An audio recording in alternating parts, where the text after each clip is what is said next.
Hello అండి. నిన్నైతే డీమార్ట్‌కి వెళ్ళాం. కొన్ని సామాన్లు తెచ్చుకున్నాంలేండి. అవైతే వాళ్ళ డాడీ వచ్చి కానీ తీసి ఇంకా డాడీ నీకు ఒక సర్ప్రైజ్ అని చూపించారు. ఇందులో సామాన్లన్నీ తీసుకెళ్ళి ఆ రూమ్లో వేస్తూ ఉంటున్నారు. చూపిస్తున్నారు వాళ్ళ డాడీ అక్కడ కూర్చుంటేను.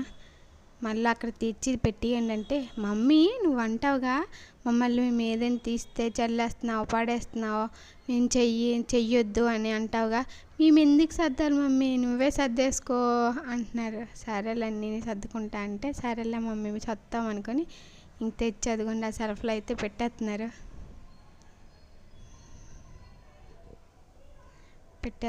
మమ్మీ ఈ పాప్కార్న్ అంటున్నాడు మా చిన్నోడైతే. పాప్కార్న్లే రేపు చేద్దాంలే అంటే ఇంకా సైలెంట్గా అయిపోయాడు. ఇంకా అదిగోండి నేను మార్నింగ్కి మష్రూమ్ కర్రీ, ఎగ్స్, రైస్ అయితే నానబెట్టేసుకున్నాను. అలాగే నిన్నైతే డిమార్ట్కి వెళ్ళి మష్రూమ్లు తెచ్చాను. మష్రూమ్లు అయితే కర్రీ చేద్దామని ఇంకా ఉల్లిపాయలు, బంగాళదుంపలు అన్నీ అయితే కట్ చేసేసుకొని పక్కన పెట్టేసుకున్నాను. రైస్ అయితే పెట్టేశాను. హస్బెండ్ బాక్స్ పెట్టాలిగా, అలాగే ఇంకా అంబలు చేద్దామని ఇంకా పెట్టాను పక్కనైతే. వీళ్ళు ఎంతమంది అండి అంబలు తింటారు? మా పిల్లలు తినడానికైతే చాలా కష్టంగా ఫీల్ అవుతారు. మార్నింగ్ అంబలు తింటే మంచిది కదా, హెల్తీ ఫుడ్ కదా అది.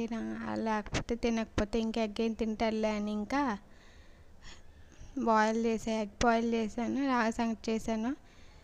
రాగి సంగటి తినకపోతే ఇంకా ఎగ్ ఏం తింటారులే వాళ్ళ ఇష్టం అన్నట్ల. మీరు ఎంతమంది రాగి సంగటి మార్నింగ్ చేసి తింటారో కామెంట్ చేయండి ఫ్రెండ్స్. వీలైతే లైక్ చేయండి, షేర్ చేయండి, సబ్స్క్రైబ్ చేసుకుని ఛానల్ని సపోర్ట్ చేయండి. ఓకే, కుకింగ్ అయితే అయిపోయింది. రాగి సంగటి, ఎగ్స్ ఉడకబెట్టా, అలాగే రైస్ చేసా.